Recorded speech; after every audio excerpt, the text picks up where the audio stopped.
अस्सलामुअलैकुम वरहमतुल्लाहि वबरकातुहू। जी मैं हूं आपका मेज़बान मोहम्मद अमील अत्तारी, आप अपने चैनल पर खुश आमदीद कहता हूं। कैसे हैं आप लोग? ठीक हैं? आज मैं आपको बता रहा हूं कुछ नींद की मेडिसिन के बारे में, क्योंकि मैं भी एक फार्मेसी के ऊपर ही जॉब करता हूं।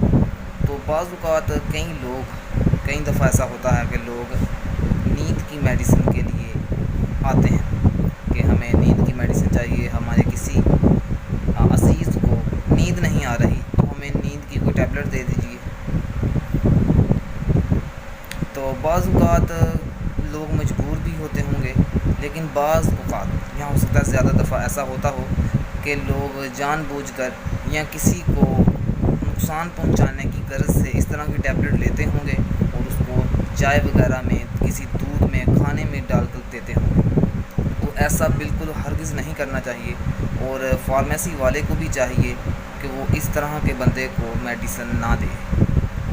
और ये मेडिसिन वैसे भी डॉक्टर की स्लिप पर ही देनी चाहिए। सारी जो वेरीफाइड डॉक्टर होते हैं, सारा कुछ अच्छी तरीके से वेरीफाई कर देना चाहिए। और हमें भी चाहिए कि हम नींद की मेडिसिन को इतना ऐसे ना समझें कि अगर नींद नहीं आ रही तो एक मेडिसिन खा ली जिससे हमें नींद आ जाए। ऐसा हमें हरगिज़ नहीं करना चाहिए।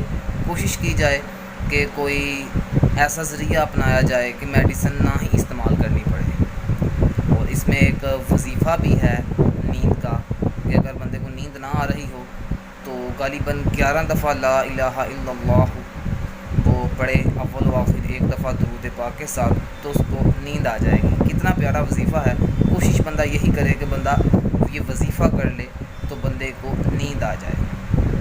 तो आज की वीडियो में मैंने यही बताना था कि हमें बिला ज़रूरत नींद की मेडिसिन इस्तेमाल नहीं करनी चाहिए, और इसको गलत इस्तेमाल भी नहीं करना चाहिए।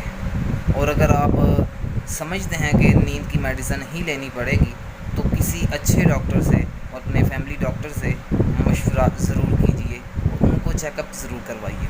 मिलते हैं अपनी नेक्स्ट वीडियो में, तब तक के लिए अल्लाह हाफ़िज़।